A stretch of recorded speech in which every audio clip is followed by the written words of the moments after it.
So this next video is all about adding and subtracting mixed numbers.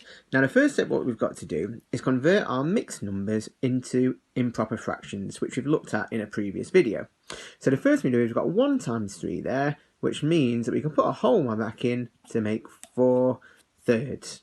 And our 1 and 1/5, what we can do now is put our 5 back in, so we've got one lot of 5, which means we've got 6 fifths. Now we're still not at a point where we can add, because it then goes back to the adding fraction step where we need to make sure we've got common denominators.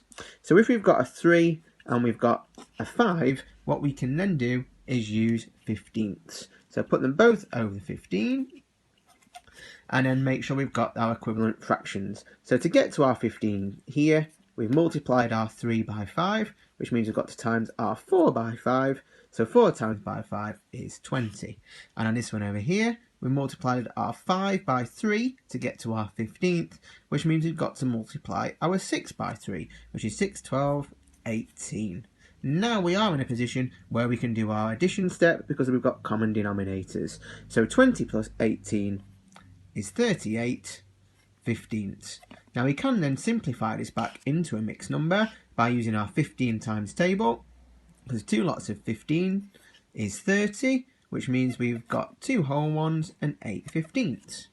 Now moving on to subtraction, same process again, and in this one it's vitally important to get it into the improper fractions first before doing any form of taking away.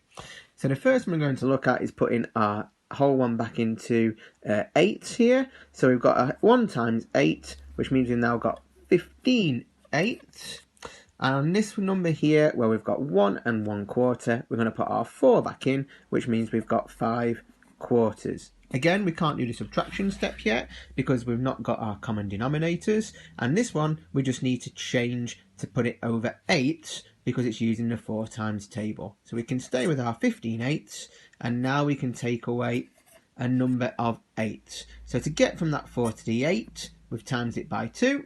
Which means we've got to times our 5 by 2, which is 10. Now we are in a position to take away because we've got our common denominators, which means we've got 15 eighths, subtract 10 eighths, which means we've got 5 eighths as our final answer. Keep on stopping the videos as you're working through them so you can see all the steps again.